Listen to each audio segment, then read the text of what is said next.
अध्यात्म जगत के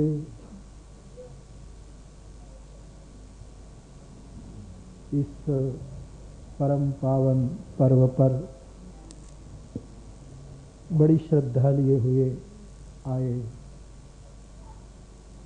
यहाँ जो उपस्थित हैं आप सब भाई बहनें और भारतवर्ष के कई प्रांतों में और देश विदेश में आज के दिन स्थूल शरीर से जो यहाँ नहीं आ पाए, लेकिन जिसका गदगद भाव और जिसकी आंखें चित्रकूट धाम की ओर लगी हुई होगी, इन सभी मेरे सभी भाई बहनों को इस पावन पर्व पर हनुमान जी के चरणों में उपस्थित रहकर मैं कुछ कहने जा रहा हूँ। प्रतिवर्ष आप यहाँ आते हैं,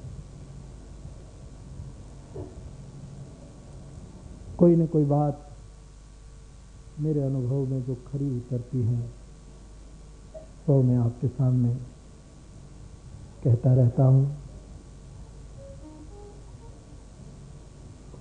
गुरु पूर्णिमा का ये दिन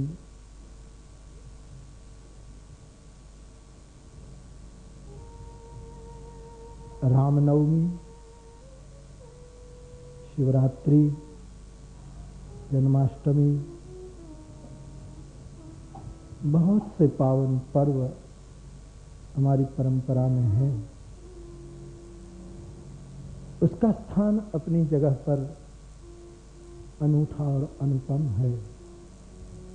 फिर भी मैं कहूँगा कि अध्यात्म जगत में गुरु पूर्णिमा का जो स्थान है उसको कोई नहीं छू सकता।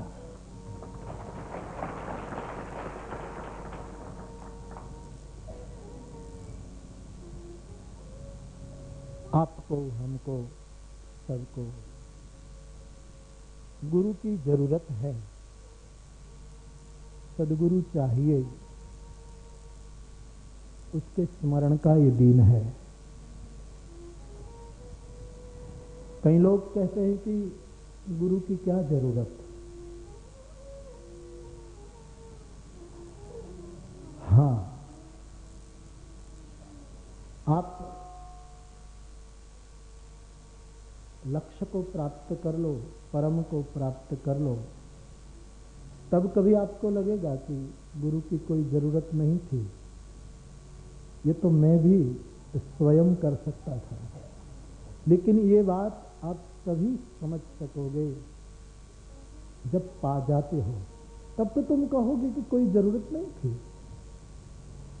ये राज हमें भी थोड़ा खुल गया होता तो हम स्वयं परम को पा सकते थे, किसी को बीच में लाने की जरूरत नहीं थी।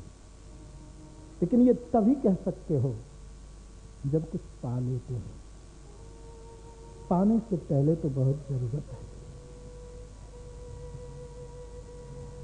कहते हैं अमेरिका में एक बहुत बड़ी स्वयं संचालित फैक्ट्री अचानक बंद हो गई। कुछ गड़बड़ हुई, पूरी फैक्ट्री अचानक बंद हो गई।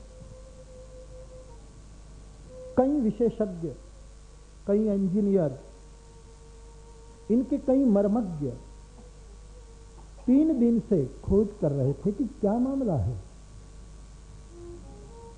ये अचानक फैक्ट्री बंद क्यों हो गई। बहुत खोज की, ये बड़े बड़े विशेषज्ञ शुरू नहीं कर पाए।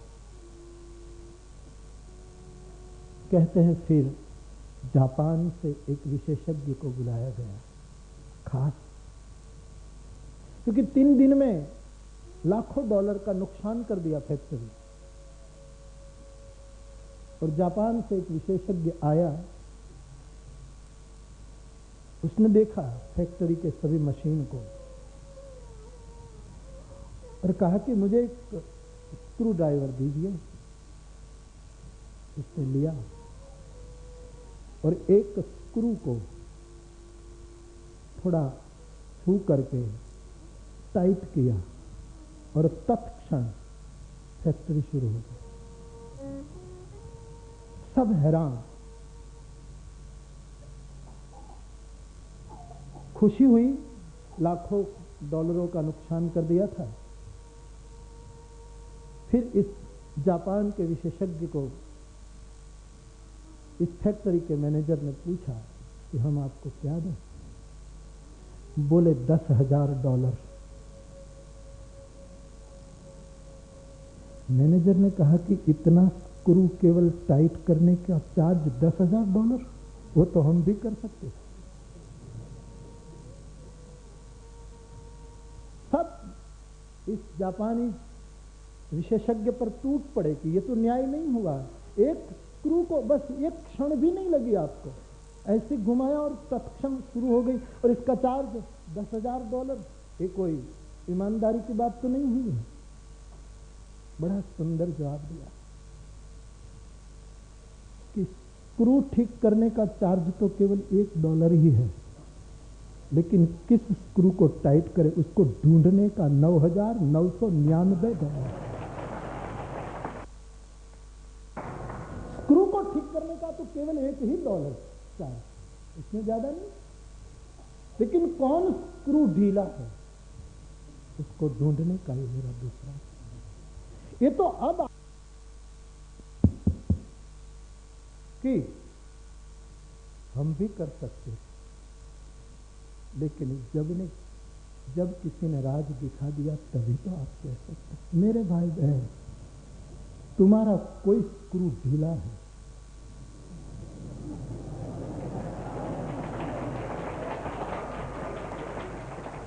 मुझे लोग कहते हैं कि कोई व्यक्ति, बहुत से लोग मुझे मिलते हैं तो कभी कभी चर्चा होती है कि ऐसे बात करेंगे, कोई निखालस से, कोई भोलेपन से, कोई ऐसे जो दिमाग में बात न बैठे, तो लोग कहते हैं कि बापू ये जरा मेंटली ऐसा है या तो पागल जैसे। मैं कहता हूँ मेरी समझ में करीब करीब कुछ मात्रा में तुम सभी पागल हो।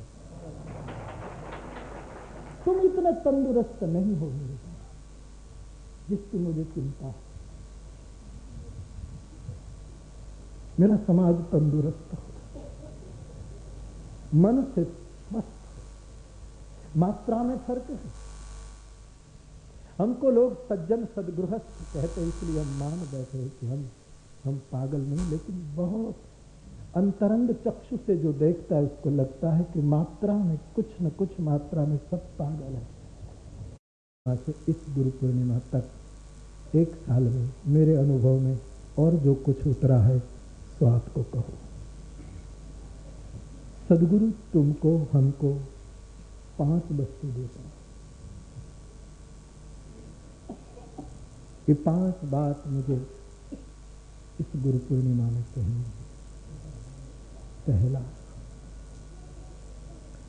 सदगुरु हमें आंख देता है। मैंने कथा में भी कई बार कहा है, इसलिए उसका विस्तार नहीं करूं, केवल स्मरण करा दूं। स्वामी राम तीर्थ को जब एक अंधे आदमी ने कहा कि मुझे रास्ता बताओ, मुझे ले चलो, तो स्वामी राम तीर्थ ने अनसुनी कर दी। इतना बड़ा महान संत सदगुरु नहीं सुना। 2-3 बार अंध ने चिल्लाया, न सुना, चल दिए। एक सज्जन आदमी ने स्वामी जी को देखकर कहा कि आप कैसे साधु हो? साधु तो परोपकारी हुआ करता है। पर उपकार बचन मन पाया। तब वो आंखें एक दिव्य चक्षु प्रतीत हो जाती। तो सदगुरु आंख देता है, और ये 2 आंखें मेरे भाई बहन, ज्ञान की और विराग की। बड़े भारी शब्द है, बड़े महिमावंत शब्द है। अध्यात्म जगत के खंभे हैं ये 2, ज्ञान विराग। आदि शंकर ने कहा कि सदगुरु की पादुका पूजन करने से तुमको क्या मिलेगा? आदि शंकर ने कहा तुमको ज्ञान और विराग की उपलब्धि हो जाएगी। तो बहुत महिमावंत शब्द, लेकिन हम और आप सर्वसामान्य जीव किस अर्थ में इस ज्ञान और विराट को लें? मैंने बहुत बार सरल करके कहा है कि ज्ञान यानी सम्यक समझ, यथा योग्य निर्णय,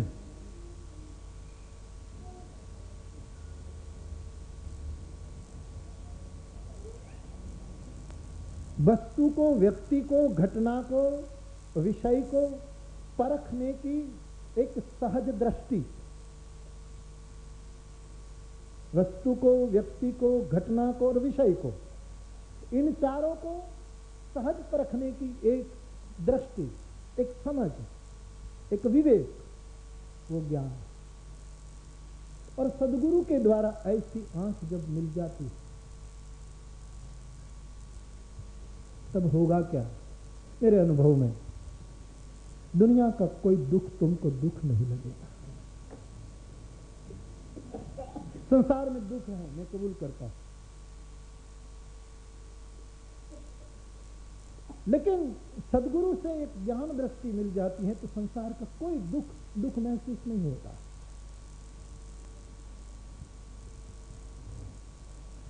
एक बहुत बड़ा राजा था, उसको एक नौकर से प्यार था। कहां राजा, कहां नौकर, एक किंकर, एक सेवक मात्र। लेकिन कहते हैं कि इतना प्यार था इस नौकर से तो वो राजा स्वयं अपने शयन कक्ष में नौकर को सुलाता था। वो सुबह में भी झाड़ू निकालता था, पोता करता था, बर्तन साफ करता था, कपड़े धो, लेकिन राजा को मोहब्बत इतनी थी इस नौकर प्रति कि रोज अपने शयन कक्ष में, सम्राट के शयन खंड में वो सोता था। सम्राट साथ में बिठाकर उसको भोजन करवाता। एक इतना भाव, वात्सल्य जो कहो। बहुत सालें बीत गई। एक दिन राजा और ये नौकर मुर्गिया करने के लिए जंगल में गए। दोपहर का समय, भूख लगी। राजा ने एक फल तोड़ा। कौन फल था राजा पहचान नहीं पाया, उसका स्वाद क्या है निर्णय नहीं कर पाया, लेकिन उसकी गंध से उसको लगा कि कोई अच्छा फल है और भूख थी। तोड़ा, चाकू निकाल करके इस फल के 4 टुकड़े किए और एक टुकड़ा, इतना प्रेम था नौकर से तो स्वयं पहले नहीं खाया, नौकर को दे दिया। नौकर ने खा लिया। दूसरा टुकड़ा जब राजा खुद खाने गया तो नौकर ने छीन लिया राजा के हाथ। बड़ी नासमझी की, मर्यादा का उल्लंघन किया। लेकिन राजा कुछ बोले, कुछ कहे इससे पहले नौकर खा गया दूसरा टुकड़ा। राजा ने तीसरा टुकड़ा लेकर अपने मुंह में डालने की चेष्टा की ही और फिर झपटा हुआ और नौकर ने चौथा टुकड़ा भी अपने मुंह में डाल दिया। राजा को लगा कि हद हो गई, मर्यादा का भी कोई, और मेरा नौकर ऐसा नहीं था, आज क्यों बदल गया, क्या बात है? इतना मीठा फल है कि उसको स्वाद बहुत आ गया, स्वार्थी हो गया, मामला क्या है? और चौथा टुकड़ा यदि वो अपने मुंह में डालने जा ही रहा था, इतने में फिर नौकर ने उसको उठाया, लेकिन इस बार की झपट में वो फल का टुकड़ा चौथा गिर गया और राजा ने जबरदस्ती उठा करके खुद ने खा लिया। खाते ही राजा एकदम बमन करने लगा, एकदम उसको कुछ तकलीफ हुई और थूक दिया। लगा कि इसमें विष है, जहर है, और नौकर का हाथ पकड़कर कहा कि ये जहरीला, ये विष भरा फल था और तू झपट झपट कर खा रहा था, छीन कर खा रहा था। आंख में आंसू आ गए नौकर ने कहा कि ये तो दृष्टि का सवाल है। जिन हाथों से 50 साल तक मीठे फल खाए इन हाथ से शायद 2-4 टुकड़े जहरीले मिल जाए तो भी क्या। पूरी जिंदगी जिन हाथों से अमृत के फल खाए और आज विष का फल है तो न खाऊं। लेकिन ये दृष्टि के पीछे राज क्या। बहुत सुंदर जवाब दिया इस नौकर ने कि मैं फल के टुकड़े को नहीं देखता था, फल देने वाले हाथ को देखता था। मैंने फल को नहीं देखा। जिस हाथ से फल दिया, मेरे भाई बहन, सदगुरु ऐसी आंख देता है तब दुख दुख नहीं लगता, दुख कौन देता है वो दिखाई देने लगता है। आपत्ति नहीं लगती। ये प्रभु के हाथ से दिया हुआ फल, जो परमात्मा ने आयु दी, तंदुरुस्ती दी, जीवन दिया, शान दी, प्रतिष्ठा दी, परिवार दिया, उसने शायद कभी थोड़ा दुख भी दे दिया तो साधक कहता है कि कटु फल को मैं नहीं देखता, मैं तो इस सदगुरु के हाथ को देखता हूं कि किस हाथ से चलता है। तुम्हारी पूरी दृष्टि बदल सकती है जब ऐसी आंख मिल जाए, ऐसा विवेक मिल जाए। ज्ञानी उसको कहते हैं जिसको दुख तो उसको भी, शरीर की पीड़ा, शरीर तो सबका जलता है, शरीर का अपना धर्म है। लेकिन ज्ञानी की दृष्टि है कि वस्तुतः शरीर में, मैं तो एक शरीर शास्त्र का प्रकरण पढ़ रहा था, उसमें तो ऐसा लिखा था कि इस शरीर को कोई छानबीन करके उनमें लोहा और फास्फोरस जो है उनको निकाल दिया जाए। ये प्रयोग किया गया कि उनको निकाल दिया जाए और उसको बेच दिया जाए तो केवल 5 रुपया आता है। इस पूरे बॉडी की कीमत वैज्ञानिक ढंग से 5 रुपये से ज्यादा नहीं। लेकिन सदगुरु और शास्त्र की आंख में बड़े भाग मानुष तन पाया,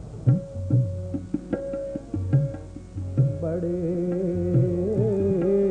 भाग मानुष तन पाया, सूरज दूर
सदगुरु का आश्रय करने से आंख मिलती है। ऐसी एक समझ निर्माण हो जाती है साधक में जिसको संसार की कोई घटना विचलित नहीं कर सकती। वो दुख को नहीं देखेगा, दुख देने वाले हाथ को देखेगा। वो कष्ट को नहीं देखेगा, कष्ट जो इष्ट दे रहा है उन इष्ट की और उनकी दे। ऐसी एक समझ निर्माण हो जाए और पूर्ण मस्ती, पूर्ण आनंद तभी उपलब्ध होता है जब ऐसी आंख मिल जाए, जब ऐसी दृष्टि। तो सदगुरु आंखें देता है और आंखें दो हैं, और एक है ज्ञान, दूसरा है विराग। दूसरी आंख है वैराग्य। हम और आप वैराग्य अर्जित कर सकेंगे? कर सको तो अच्छी बात है, लेकिन मुझे तो लगता है सदगुरु कृपा करे तो वैराग्य की आंख खुलती है। जन्म जन्म से कई बातों में हम इतने जकड़े हुए हैं,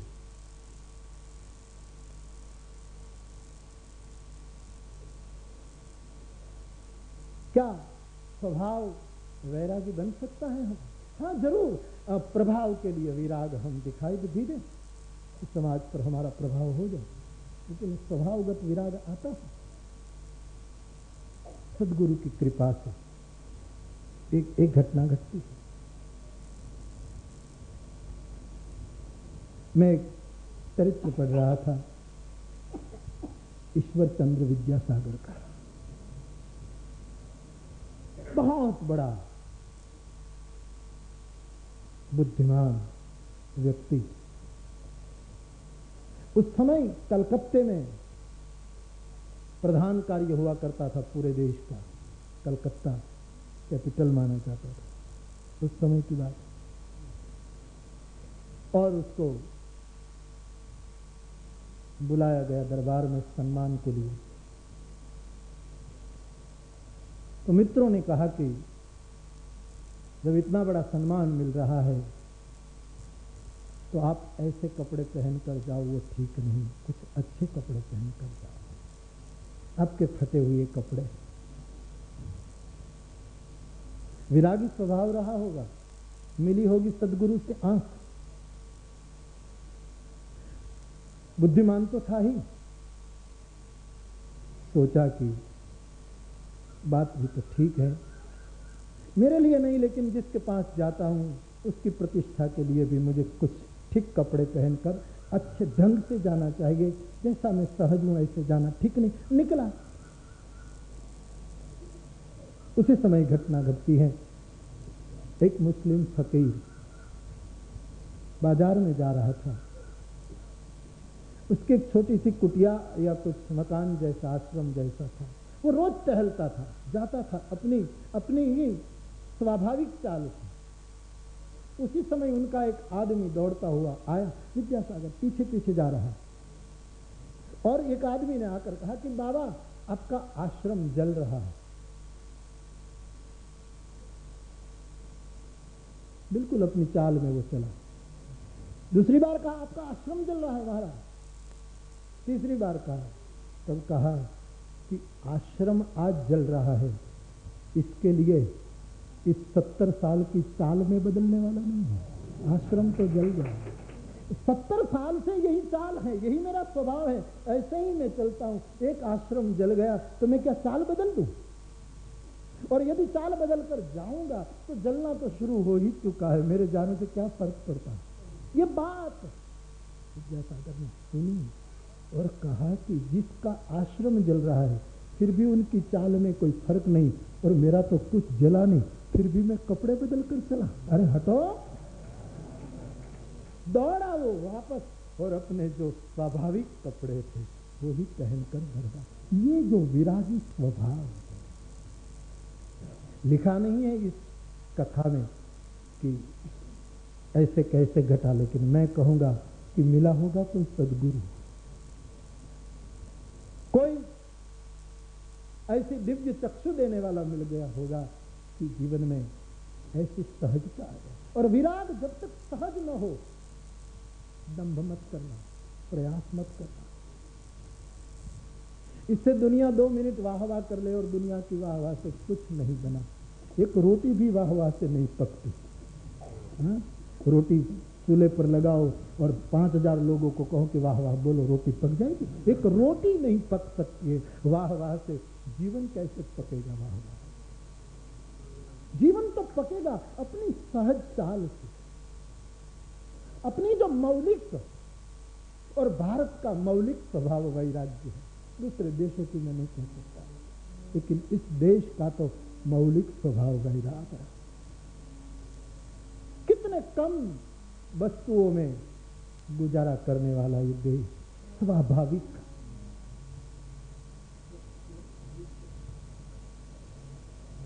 ये आंख सदगुरु देता है। तो ज्ञान विराग नयन उर्गारी, सदगुरु आंख देता है और ये आंख है ज्ञान और विराग। लेकिन आंख मिल जाए इतना पर्याप्त है। आंख मिल गई, हाँ ज्ञान से मुक्ति मिल जाएगी, वैराग से भी बहुत सी घटना घट जाएगी, लेकिन पूर्णता है। इसलिए ठीक से समझो, सदगुरु आंख भी देता है और सदगुरु पांख भी देता है। तुम्हारे पास आंख है और यदि पंख नहीं है तो तुम्हारी गति नहीं हो सकती, तुम उड़ान नहीं भर सकते, तुम इस महाकाश, इस विराट और इस विराट अस्तित्व में उड़ान नहीं भर पाओगे। हम तो पांख चाहिए और पांख भी सदगुरु देता है।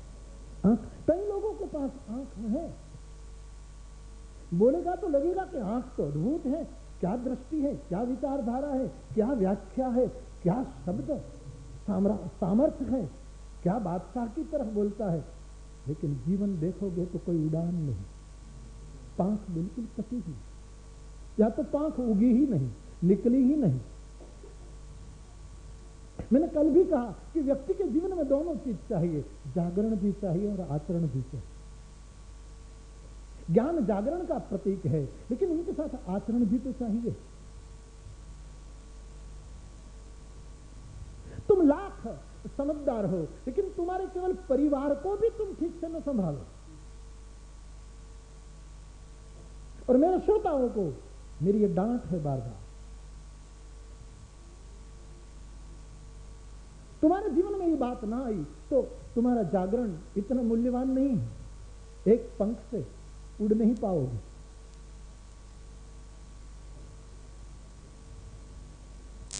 पंख चाहिए, पांख चाहिए और सदगुरु पांख देता है। और पांख के बारे में बहुत सी बातें आई।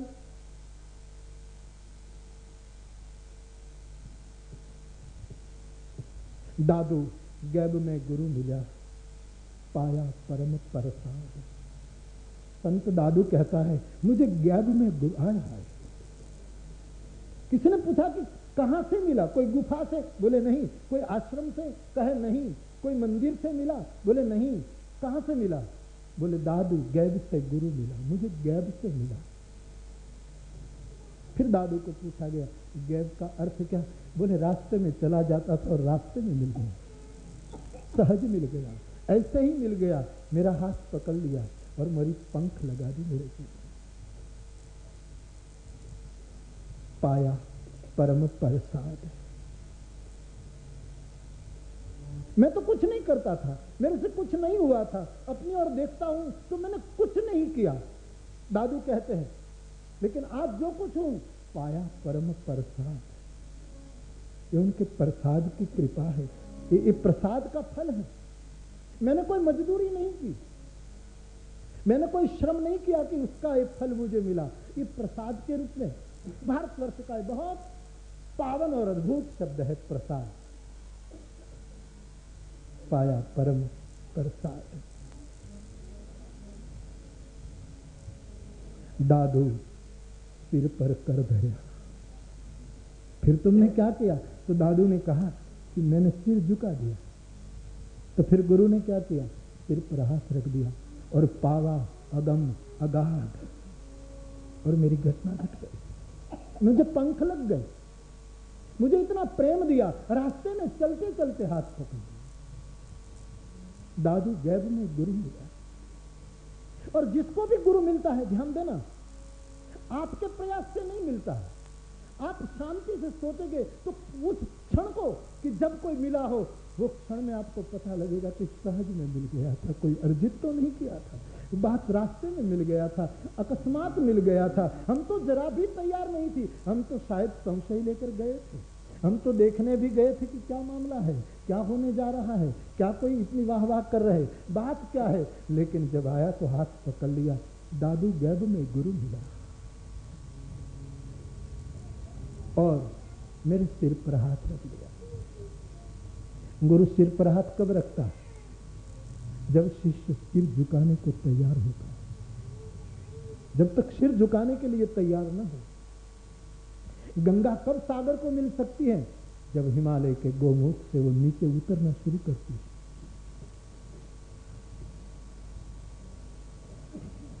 तो फिर साधक के जीवन में ऐसे गुरु मिलता है और फिर पंख लगा देता है, पंखे लग जाती है। और पंख कई प्रकार के। आज मैं यही कहूंगा कि सदगुरु मिल जाता है तब दो पंख लगती है साधक को, एक प्रेम पंख और दूसरी नैम पंख। प्रेम और नैम के पंख उगते हैं, पंख फूटते हैं। प्रेम और नैम दोनों पांखें हैं, वो सदगुरु देता है। मैं तो देखता हूं कि कई लोग ऐसे गदगद हैं, देखते हैं अपने अपने सदगुरु के बारे में, वो कबूल करते हैं और ये हकीकत है कि हमने माँ बाप से इतना दुलार नहीं मिला जितना सदगुरु से मिला। माँ ने इतना दूध पिलाया लेकिन मेरा पेट नहीं भरा, पिता ने इतनी मेरे लिए व्यवस्था जुटाई लेकिन मैं तृप्त नहीं हुआ, और कोई गैब में गुरु मिल गया, उन्होंने केवल एक आंख मिलाई और मेरा पेट भर गया, मेरी आत्मा भर गई, मेरा रोम रोम पुलकित हो गया, मैं क्या से क्या हो गया।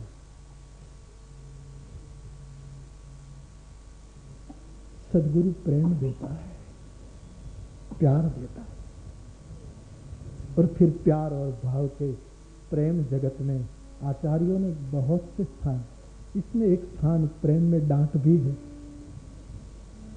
कभी कभी करुणा से भरा कड़ा रुख भी है,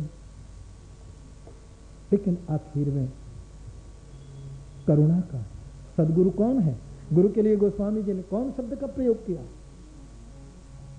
बंदव गुरु पद कंद कृपा सिंधु नर रूप हरि। गुरु कृपा का समुद्र है, और मेरी राय लें आप तो मैं कह दूंगा कि गुरु कृपा का समुद्र है, इसलिए शिष्य को श्रद्धा का समुद्र होना चाहिए, तभी दो सागर मिल सकते हैं। और होता है सच्चा शिष्य, इनके पास कौन वस्तु होती? श्रद्धा का समंदर होता है। यहां कृपा का समंदर और यहां श्रद्धा का समंदर, ये दो का मिलन होता है, तब आनंद सिंधु परमात्मा का एक तीसरा मिलन संभव हो जाता है, जो आनंद सिंधु। शिष्य श्रद्धा का सागर। पूर्णिमा को देखकर समंदर खुश हो जाता है ऐसा नहीं है, वो तो हमारी और साहित्य की दृष्टि है, सद्गुरुओं की दृष्टि इससे आगे है। हाँ जरूर, पूर्णिमा के चंद्र को देखकर सागर उमड़ पड़ता है, उसकी खुशी की कोई सीमा नहीं रहती, बूंद बूंद चांद को छूने के लिए बेताब हो जाता है। लेकिन ये साहित्य और जो कविताओं में, साहित्य में, और हम देखते हैं कि जैसे जैसे चंद्र बढ़ता है, पूर्णिमा को हो जाता है, तो समंदर कुछ और मिजाज में आ जाता है। लेकिन एक सदगुरु की दृष्टि भी इससे आगे है कि पूर्णिमा के चंद्र को देखकर समंदर उछलता है, ऐसा नहीं, समंदर को देखकर पूर्णिमा का चांद भी खुश खुश हो जाता है। वैसे शिष्यों की श्रद्धा का समंदर देखकर कृपा का समुद्र चंद्र भी आनंद में डूब जाता है, वो भी प्रसन्न प्रसन्न हो जाता है, वो भी अपनी चांदनी को और बिखेरने लगता है। तो शिष्य है श्रद्धा का समुद्र, गुरु है कृपा का समुद्र। वो देता है प्रीत, करुणा, प्रेम, वो उनका दान है। संसारी व्यक्ति पेट भर दे ही नहीं सकती, कुछ न कुछ कमी रही ही जाती है। कोई बेटे को अपने बाप से पूर्ण संतोष होता है? ईमानदारी से निर्णय कर रहे। हाँ, बेटे का कर्तव्य है कि बाप की सेवा करे, लेकिन उनके मन में कहीं न कहीं कुछ कमी तो रही ही जाती है। पूर्ण रूपेण कोई संतुष्ट नहीं, संसार के पात्रों से पूर्ण रूपेण संतुष्ट हुआ जाता ही नहीं। सदगुरु लबालब भर देता है। इसलिए तो शायद ईश्वर को, सदगुरु को हम कहते होंगे कि त्वमेव माता च पिता त्वमेव, तू ही है सब। तो सदगुरु पांख देता है, और पांख दो, एक प्रेम और दूसरा नेम।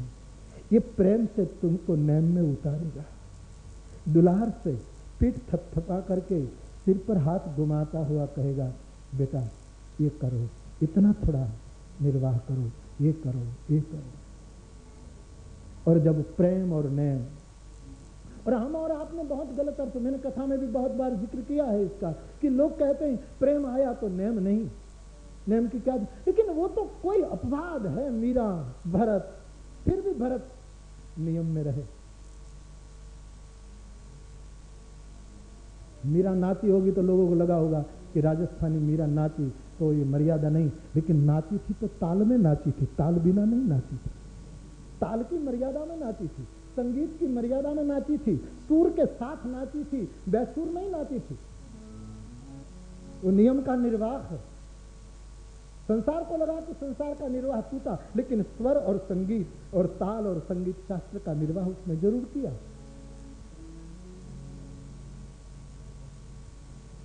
सदगुरु से दो पांखें मिलती हैं, एक प्रेम और दूसरा नेम। हाँ, ऐसी स्थिति हो जाए और फिर तुम नेम छूट जाए अपने आप, बात और है। लेकिन सदगुरु नेम भी देता है कि दोनों से उड़ो, प्रेम और नेम से तुम उड़ान भरो। इसलिए तो गोस्वामी जी भरत चरित्र में प्रतिपादित करते हैं, मुनिमन अगम यम नियम समदम विषम व्रत आचरण। भरत जैसा प्रेम कहीं हुआ है संसार, लेकिन प्रेम और नेम से भरत की उड़ान है।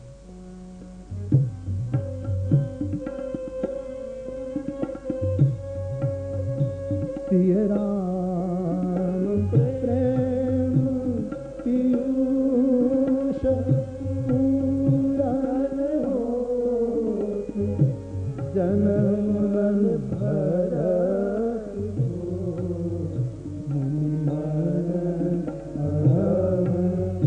यम नियम समदम विषम आचरण, दुख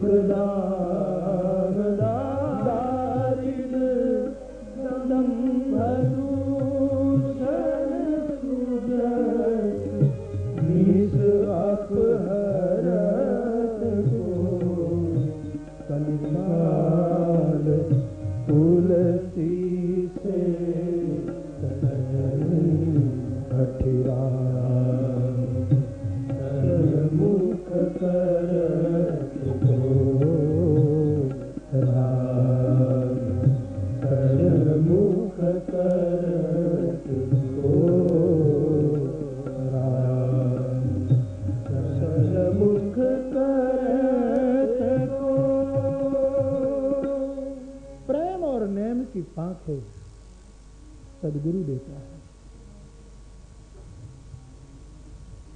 और मेरे पास लोग आते तो मैं तो ज्यादा नेम देता ही नहीं, मैं तो इतना ही कहता हूं कि 11 बार हनुमान चालीसा करो बस, इससे ज्यादा और नियम पकड़ो। या तो बहुत कहे तो कुछ दिन मौन का कहता हूं कि मौन रख लो, इससे भी ज्यादा कुछ कहे तो फिर कहता हूं कि हरिनाम जब जितना हो सके, ज्यादा तो नियम देता नहीं। और फिर इतना भी नियम आप न करो। और फिर पूछो कि सदगुरु कैसे संतुष्ट हो।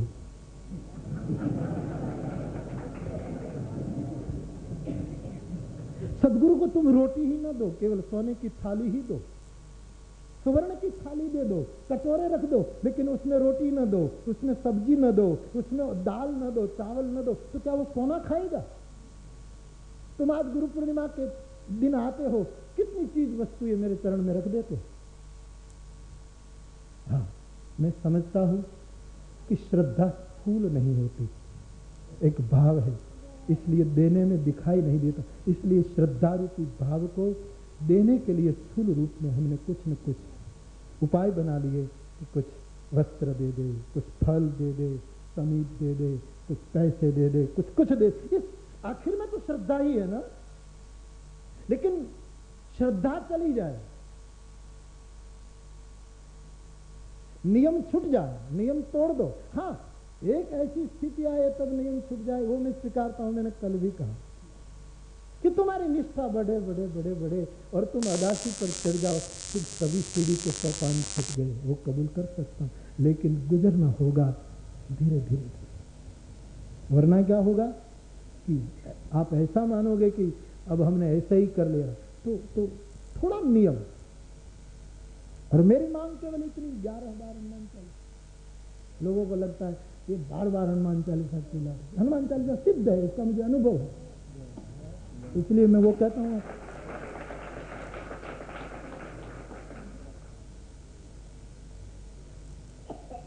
तो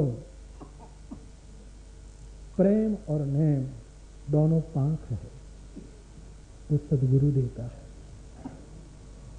तो देता है सदगुरु आंख, सदगुरु देता है पांख। और एक तीसरी बात, सदगुरु लाख देता है, लाख देता है। आप खुश होगे कि ये तो पते की बात आई। तुम 1 पैसा दोगे तो वो 10 लाख देगा। लाख का मतलब रुपया नहीं, लाख का मतलब लक्ष्य। सदगुरु तुमको लक्ष्य देता है, सदगुरु तुमको साध्य की ओर। वरना तुमको पांख भी मिल जाएगी, लेकिन तुम्हारा लक्ष्य नहीं तो तुम इधर उधर भटक जाओगे।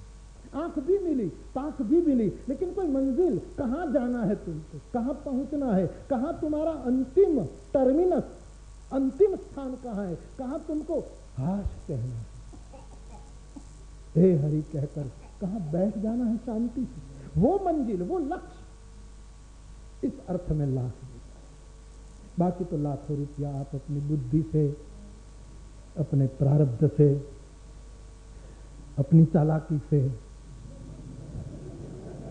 मेरे पास तो सब तरह के लोग हैं ना, और मैं जितना डांटता हूं, फटकारता हूं, नए होकर निकलते हैं, खुश होकर निकलते हैं। और डांट भी तो जब अपना समझता हूं तब फटकारता हूं।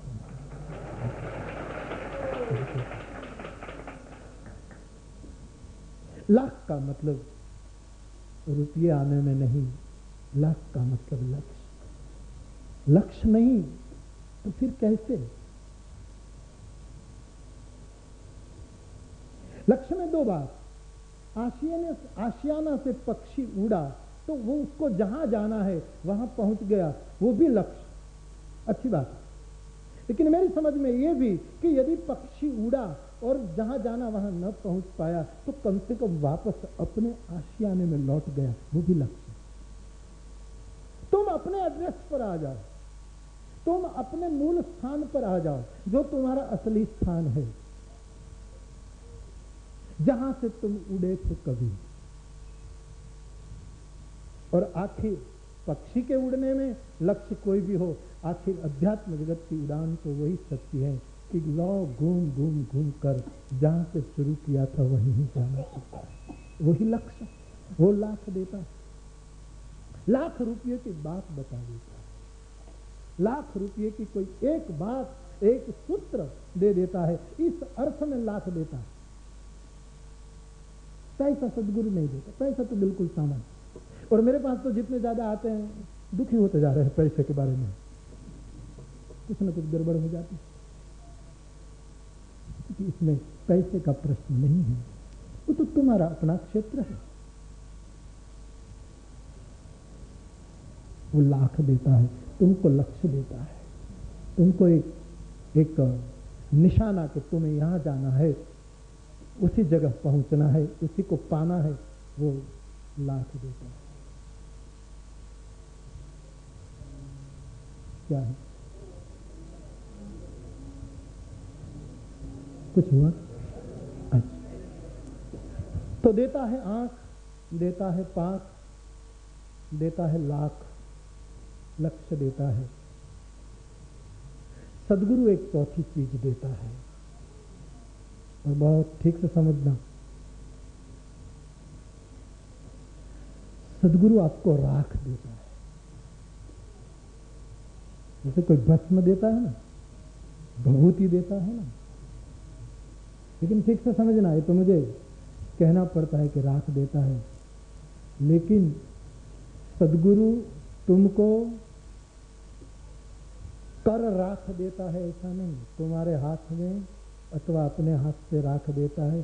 सदगुरु तुमको कर राख देता है नहीं, इसको ठीक से समझना। सदगुरु तुमको राख कर देता है। हाथ से भभूति दे दी, तो धुने में बहुत होती है, देते चलो, और हम तो अखंड रखते हैं, कभी खूटने वाली नहीं, लेते चलो मुठा भर के, और लकड़ी मंगाएंगे और डालेंगे। वो तो अच्छी बात है, उस भस्म की महिमा है, क्योंकि उसमें मंत्रों से आहुतियां डाली जाती हैं एक भाव से, तो उसकी महिमा बढ़ जाती है। वो कोई चूल्हे की राख नहीं है, यज्ञ कुंड की राख है। और चूल्हे की राख भी वो क्या हो, चूल्हा है,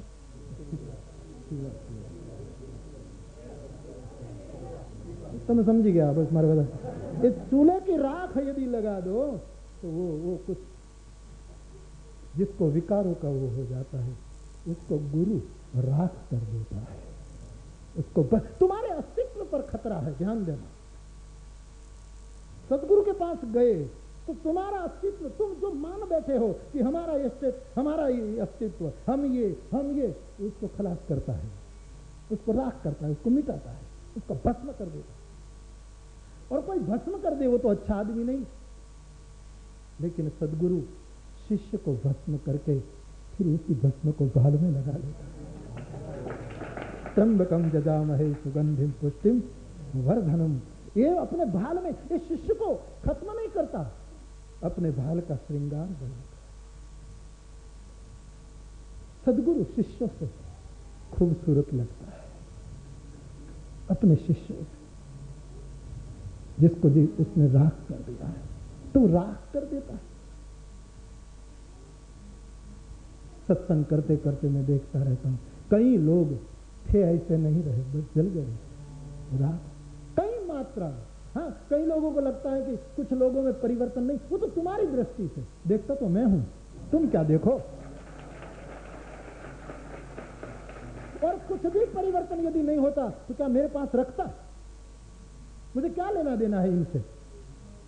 फिर भी सबको, इसका मतलब मैं देख सकता हूं कि कुछ न कुछ 5 साल पहले क्या थे, 10 साल पहले क्या थे, विशीले सर्प की तरह फना उठाते थे, एना मोरा काढ़ी नाख्या छे बधा,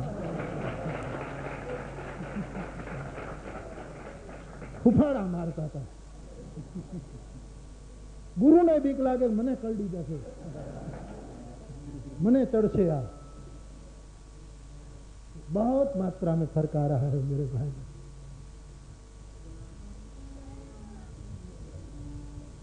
और कोई शिष्य 5वीं श्रेणी में 6 महीना पढ़ा है और कोई शिक्षक अकारण उसको क्लास से निकाल दे, तो फिर वो मैट्रिक कैसे होगा। इसलिए कुछ परिवर्तन होता है तब उसको और संभालना होता है, और संभालना होता है, ताकि वो स्नातक हो जाए, ग्रेजुएट हो जाए। सदगुरु राख देता है, यानी कर भस्म देता है ऐसा नहीं, भस्म कर देता है, राख कर देता है। गुजराती में कहूं तो कथा में फटकारा करूं तो तुम गाय जेवा थे इसका मतलब है कि तुम जलने के लिए तैयार हो। और ये जलाने की बात नहीं है, वो भस्म कि गुरु को जरूरत है, उसको संध्या करनी है। शिष्य के भस्म का वो भाल का श्रृंगार करता है, भाल को सजा, तो सदगुरु राख कर देता है, जला देता। क्यों हनुमान जी ने लंका जलाई? हनुमान जी सदगुरु है, इसलिए तो हम गाते हैं जय जय जय हनुमान गोसाई कृपा करो गुरुदेव की नारी, जय हनुमान ज्ञान गुण सागर, जय कपीश तिहुँ लोक उजागर। राम दूत अतुलित बल धामा, अंजनी पुत्र पवन सुत नामा, पवन सुत नामा, पवन सुत नामा, पवन सुत नामा, पवन सुत नामा, गुरुदेव की नाई, गुरुदेव की नाई। राख जल्दी उड़ जाती है, लकड़ी जल्दी उड़ती नहीं। लकड़ी से बना कोयला भी इतनी सरलता से सहज नहीं उड़ता, लेकिन जब पूर्ण रूपेण राख हो जाती है, भस्म हो जाती है, तो किसी की एक फूंक पर्याप्त है उसको उड़ाने के लिए। सदगुरु कान में फूंक मारता है, मतलब क्या है? हमारे देहातों में आज भी सरगाजड़ा में कोई ने पूछो आप तो कैसे देहाती लोग कि हमें हमारा छोकरा ने कान फूका है, हमारा गुरु पास है कान फूका है। देहातों में गुरु किए बिना शादी नहीं होती, पूछ लेना देहात में। और तुम नागर लोग सीख गए हो कि बिना गुरु किए शादी कर ले तो फिर दुखी हो जाते। हमारे यहाँ नियम है, आज भी लड़की की शादी होगी, लड़के का तो कान यदि उसका नहीं तो गुरु को बुलाता है अपने गांव से। वो भले कुछ भी न कहे, कंठी डाल दे, तिलक कर दे, एक ज्योत जला दे और कहे कि गुरु हो गए। गुरु होने के बाद ही शादी होती है। जिन लोगों ने गुरु किए बिना शादी की है वो मार खा गए।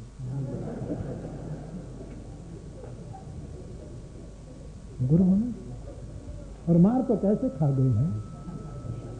मैंने कल कहा ना कि शादी करने के लिए कोई आता है तो मैं आशीर्वाद देने में झिझकता हूं, तो दुखी होने वाला है।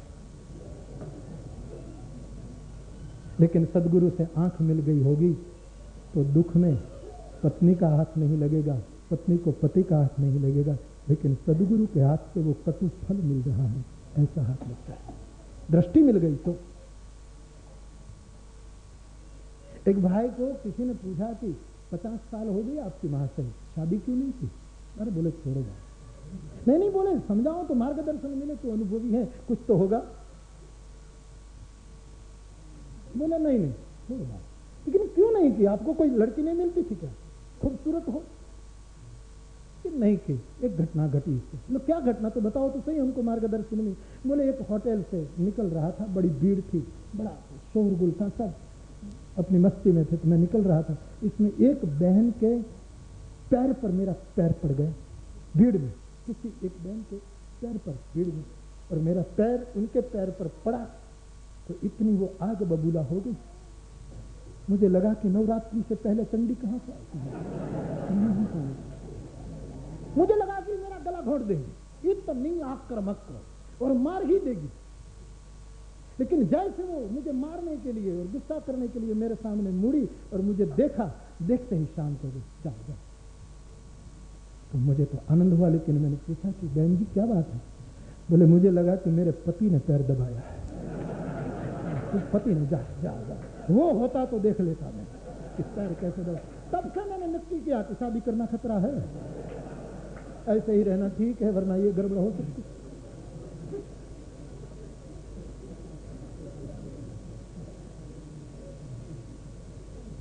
सदगुरु आंख दे देता है तो एक समझ पैदा हो जाती।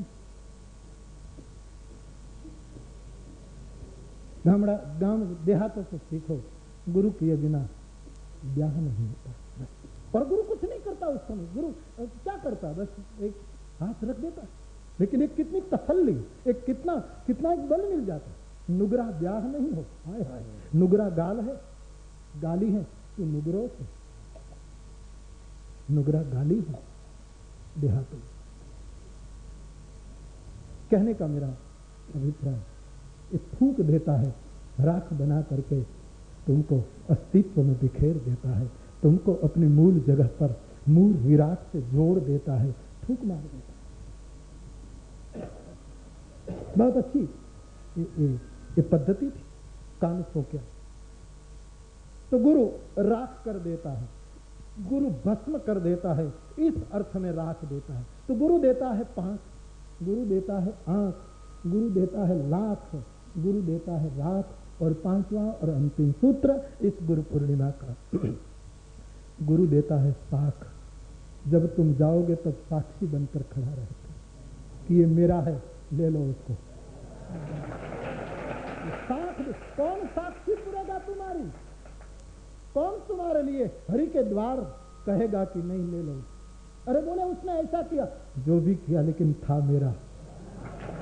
अरे उसने इतनी बेईमानी की, तो वो भगवान को कहेगा कि बेईमानी करने वाला था ईमानदार का, जो कोई ईमानदार था उसका वो साख पूरेगा। और फिर भी ज्यादा होगा। और यदि कर्म के हिसाब से उसको कोई कहेगा कि नहीं ये नहीं चलेगा, ये धरती का कानून और ये यहाँ नहीं हो सकता, यहाँ तो गुरु कहेगा कि उसको छोड़ दो, हम आ जाएंगे तुम्हारे घर। ऐसा साक्षी, ऐसी एक साख, गुरु बिना साख कौन करेगा हमारी? हमारा साक्षी कौन करेगा? मैं अपनी एक बात कह दूं, अभी मुझे कुछ दिन पहले पूछा गया, हमको अच्छा लगे ना लगे, मेरा जो स्वभाव है तो कह दूं। किसी ने मुझे पूछा कि बापू आपके लिए मैं अभद्र बोल रहा हूं, अमंगल बोल रहा हूं, क्योंकि अमंगल उसने कहा, लेकिन आपका जवाब चाहता हूं। अच्छा प्रश्न लगा। 3 ही दिन पहले किसी ने चिट्ठी में उसने पूछा कि हमको ऐसा नहीं कहना चाहिए, लेकिन हम कह देते, क्षमा करो। और मैं समझता था कि उसके दिल में कोई प्यार कम नहीं था, उसकी श्रद्धा, लेकिन उसने बहुत अमंगल ढंग से पूछा मुझे, और मैंने जवाब दे दिया। उसने कहा कि बापू शरीर शांत हो जाए और आप यहां से जाए तो आप स्वर्ग जाना पसंद करेंगे कि नरक? मेरे लिए उसने कितना चिंतन किया, क्योंकि आपने कथा में कहा कि मुक्ति तो हम मानने वाले नहीं, मुक्ति में जाने वाले नहीं। और मैंने कई बार कहा कि हमको मुक्ति नहीं चाहिए, हम यहां बार बार आएंगे, 100 बार जन्म लेंगे। तो उसका प्रश्न बहुत अच्छा, मुझे बहुत अच्छा लगा। और मैंने मेरे स्वाभाविक मेरा जो निर्णय है उसका जवाब दिया नहीं। उसने कहा कि मान लो आप स्वर्ग जाए, आप नरक जाए, ये करो, तो आप कहाँ जाएंगे? तो हमने कहा भाई स्वर्ग नरक की बात छोड़ो, ऐसा कुछ होने वाला नहीं, कोई तकलीफ की बात। लेकिन मुझे कहा कि नहीं मुझे जवाब चाहिए, आप टालो। तो मैंने कहा हम स्वर्ग नहीं जाएंगे, नरक जाएंगे। बोले नरक क्यों? बोले नरक वालों को राम कथा कौन सुनाएगा? हम उसको कौन सुनाएगा राम कथा? जो पीड़ित है, कहने का मतलब वो ऊपर वाले नरक की बात नहीं, हर अर्थ में जो नरक में पड़े हैं उसको कौन सुनाएगा भगवत कथा? तो हम तो उन्हीं के पास जाएंगे जिसको मेरी कथा से आराम है, मेरी कथा से उसको विश्राम प्राप्त हो। और यही सबसे बड़ा विश्राम है, यही सबसे बड़ा आनंद है। यही पायो परम विश्राम, राम समान प्रभु नाम।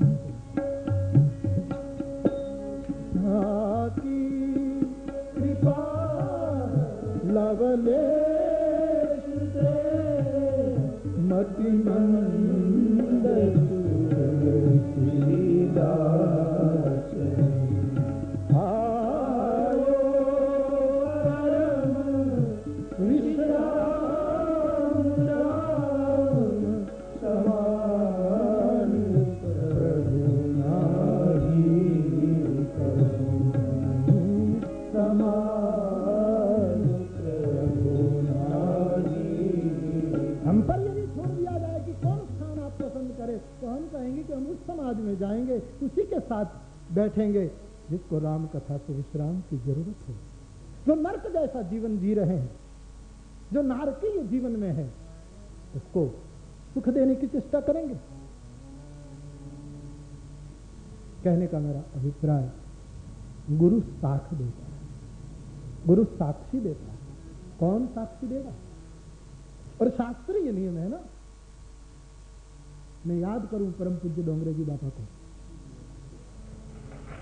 उसने इस शास्त्रीय नियम को बहुत, मैंने बचपन में कथा सुनी थी तब कोट किया था मैंने, कई बार कथाओं में भी कह दिया कि जो सदगुरु गुरु पूर्णिमा के दिन अपने शिष्यों के श्रद्धा सुमन स्वीकारता है, उसको उसकी जब गति होती है तब उसका जवाब देने के लिए जाना पड़ता है, और तभी वो साख बनकर कहेगा कि यह हमारा है। सीधे मार्ग से न ले सको तो पिछली खिड़की से ले लो, लेकिन ले लो, हो जाता इधर से ले लो। कौन गुरु के बिना साख पूरेगा? वहां तुम स्वयं मुकदमा नहीं लड़ सकते हो, कितना ही तर्क हो, कितने बुद्धिमानी हो, लेकिन कैसे लड़ पाओगे? वहां साथ देगा और उसकी साख, मतलब ये तो मैं एक प्रतीक के रूप में सब समझा रहा हूं, स्वर्ग नरक अदालत में जाना ये सब एक प्रतीक के रूप में बोल रहा हूं, लेकिन साख मानी वो एक ऐसी साख, एक ऐसा सूत्र दे देगा कि आपको स्वयं लगेगा कि मुझ में कोई पाप नहीं रहा, मैं मुक्त हो गया, एक मुक्ति का अनुभव करने लगो।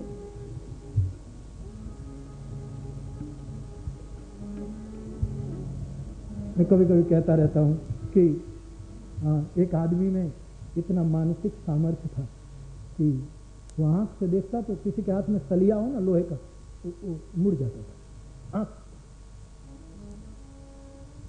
आंख से देखता और दरवाजे के ताला टूट जाता। इतनी शक्ति एकत्रित, ये सब संभव है योग में, तो ज्यादा सरल है ये कि सभी ऊर्जा जिसकी आंख में आ गई होगी तो ये आंख से हो सकता है,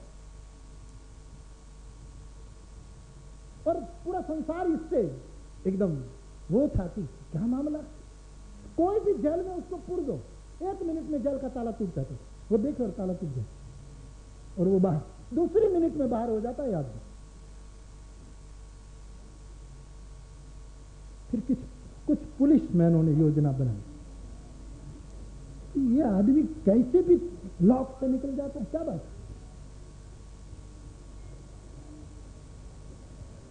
तो एक जेल में बंद कर पूरी योजना बनाई कि देखे क्या करते, उसको बंद कर दिया। 3 घंटे हो गए वो निकल नहीं पाया, कोई भी ताला नहीं कि वो बिना छुए तोड़ देता, लेकिन आज फंस गया। 3 घंटे सब हैरान, वो स्वयं हैरान, और इतना नर्वस हो गया कि वो गिर गया, और गिरा तो दरवाजे के पास गिरा और दरवाजा खुल गया, क्योंकि दरवाजे पर पुलिस ने ताला ही नहीं लगाया, और वो ताला ढूंढने में 3 घंटे निकाल दिया कि ताला कहाँ है, ताला कहाँ है, और ताला था ही नहीं, दरवाजा खुला ही था, ऐसे ही लगाया हुआ। वो गिरा और गिरते ही दरवाजा खुल गया। वैसे ताला है ही नहीं, ताला तो हम खोज रहे हैं, सदगुरु मिलता है तो ताले की जरूरत नहीं, दरवाजा ऐसे ही गिरा और दरवाजा खुला। तुम शरणागत हुए, हम शरणागत हुए और द्वार खुले, क्योंकि मुक्ति के दरवाजे पर कोई ताला तो है ही नहीं। हम मान बैठे कि ताला, और ताला खोजने में कभी कभी जन्म जन्म निकल जाते हैं, कोई ताला है ही नहीं तो ताला तोड़े। वहां तो दरवाजा केवल ऐसे ही अड़ाए रखे हैं।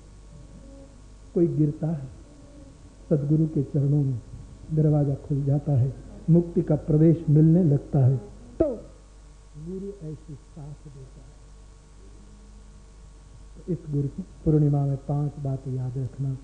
सदगुरु आंख देता है, सदगुरु पांख देता है, सदगुरु लाख देता है, सदगुरु राख कर देता है, सदगुरु साख देता है, खरे समय पर बल देता है, निराशा से ऊपर उठा लेता है, गिरे हुए को बल प्रदान कर देता है, एक साखपुर देता है कि क्यों चिंता करते हो, उठो, खड़े हो।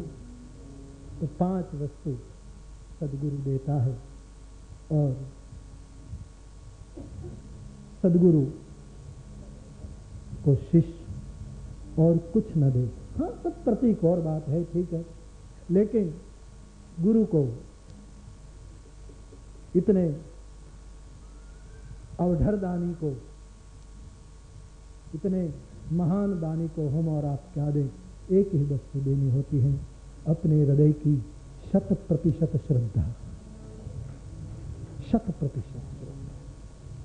बस एक ही वस्तु उनके चरणों में समर्पित की जाती है, और वो साधक की, शिष्य की श्रद्धा, और तुम हो श्रद्धा के समुद्र।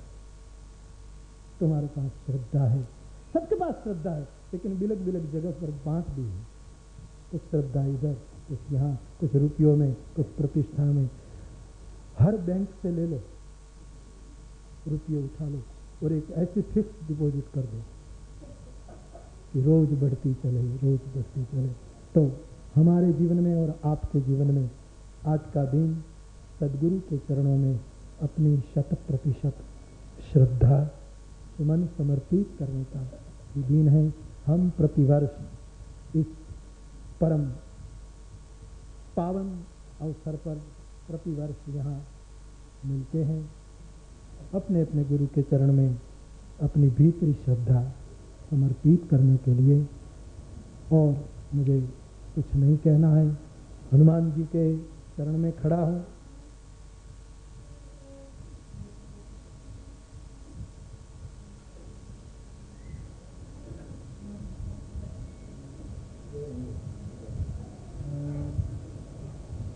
दादा गुरु जी और माँ की शरण में और माता पिता के सम्मुख खड़ा हूँ। तब और रामायण में यहाँ पे खड़ा, भगवती श्रुति के पास खड़ा हूँ।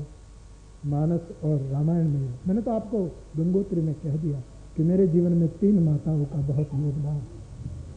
एक माँ जिन्होंने मुझे दूध पिलाया, दूसरी माँ जो गंगा जी है मुझे रोज जल पिलाती है, और तीसरी माँ मेरी रामायण जो मुझे अमृत पिलाती है। आज उन्हीं के चरण में बैठकर एक बल पा करके, उनसे शक्ति पा करके आप यहाँ जो उपस्थित हैं, यहाँ स्थूल रूप में नहीं आ सके, और देश विदेश में जहाँ जहाँ राम कथा के प्रेमी बैठे हैं, इन सबको इन पावन चरणों का बल लेकर मैं मेरे हृदय की खूब खूब शुभकामना और आशीर्वाद दिए जाते हैं। आपको पाँख मिले, आपको आँख मिले, आपको राख मिले, आपको लाख मिले, और आपको साख मिले। मेरे बाप खुश रहो, खुश रहो, प्रसन्न रहो। और मुझे कुछ नहीं कहना है। प्रतिवर्ष के मुताबिक जो क्रम चलता है वो अब चलेगा। जहाँ तक हो पहले मेहमानों को प्रसाद वितरण होगा, तो आप सब, मैं हर वक्त कह देता हूँ कि किसी को शकुन अशकुन की वो चिंता न रहे, किसी को जल्दी जाना हो, भोजन नहीं कर पाए तो थोड़ा प्रसाद, लेकिन जल्दी न हो तो प्रसाद लेकर सब जाएं, या तो जल्दी हो तो थोड़ा कुछ ऐसे ही, लेकिन आप ऐसे ही। और अब तो फिर कथा में जब मिलूंगा तब आपसे बात करूंगा वृंदावन की कथा में, लेकिन इससे पहले तो मैं कुछ कथा के लिए बाहर जा रहा हूँ। आपका साधन भजन बना रहे, आप सकुशल रहे, ऐसी हनुमान जी के चरणों में प्रार्थना। और आज इस पावन जितने जितने सदगुरु इस संसार में हुए हैं, जिन जिन सदगुरुओं की चेतना घूम रही है, इन परम चेतनाओं को प्रणाम करते हुए, इन सभी गुरुजनों को अपना भाव समर्पित करते हुए मैं मेरे शब्दों को विराम दूं। लेकिन मैंने अभी गंगा जी को याद किया, राम कथा गंगा है। मैंने गंगोत्री में पंच गंगा का जिक्र किया है कि राम गंगा है, राम कथा गंगा है, राम भक्ति गंगा है, सदगुरु स्वयं गंगा है, और गंगा स्वयं गंगा है। 5 गंगा है। तो गंगा जी को याद किया है, तो फिर एक क्षण के लिए विनय पत्रिका से गंगा जी को कुछ शब्द। जय जय जय जय भगीरथ नंदिनी, जय जय भगीरथ नंदिनी, जय जय भगीरथ नंदिनी, जय जय भगीरथ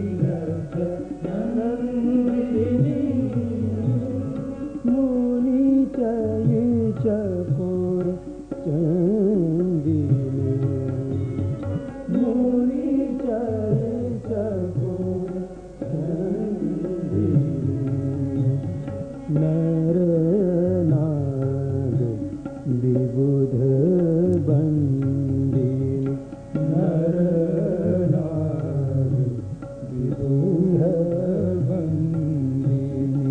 जय जनु बालिका, जय जनु बालिका, जय जनु बालिका, जय जनु बालिका। जय जय भगीरथ नंदिनी, जय जय भगीरथ नंदिनी। अंत में तुलसी कबीर तीर तीर, तुलसी तब तीर तीर, तुलसी तब तीर तीर, तुलसी तब तीर तीर। सुमिरत रघुवंश वीर, सुमिरत रघुवंश वीर, सुमिरत रघुवंश वीर, सुमिरत रघुवंश वीर। विचरत मति देहि, विचरत मति देहि, विचरत मति देहि, विचरत मति देहि। मोह महिष कालिका, मोह महिष कालिका, मोह महिष कालिका, मोह महिष कालिका। जय जय भगीरथ नंदिनी, जय जय भगीरथ नंदिनी, जय जय भगीरथ, जय जय भगीरथ, जय जय भगीरथ नंदिनी। और अंत में 1-2 मिनट के लिए गुरुदेव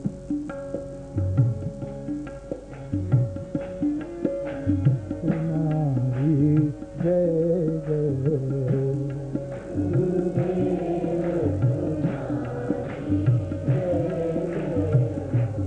गुरुदेव तुम्हारी जय जय,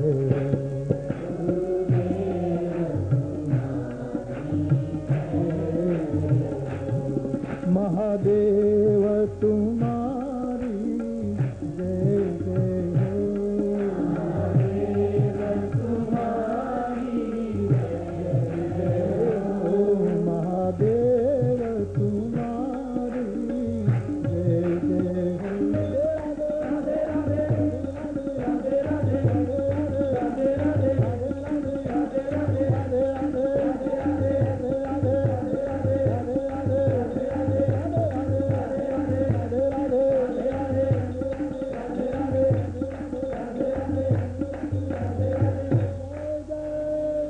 राधे राधे राधे राधे राधे राधे पुनः एक बार देश और विदेश में कई जगह से मुझे खबर मिलती रहती है कि हम यहाँ गुरु पूर्णिमा का उत्सव मना रहे हैं, हम यहाँ तो देश विदेश में जो इस महोत्सव को मना रहे हैं, सबको फिर एक बार इस चित्रकूट धाम की भूमि पर खड़े रहकर मैं पुनः एक बार सबको याद करके मेरे हृदय की बहुत बहुत दुआएं दे रहा हूँ। और अंत में पवन तनय संकट मंगल मूर्ति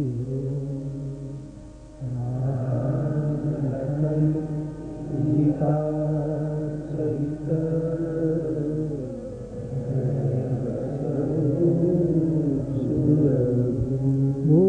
हनुमान जी महाराज की सद्गुरु भगवान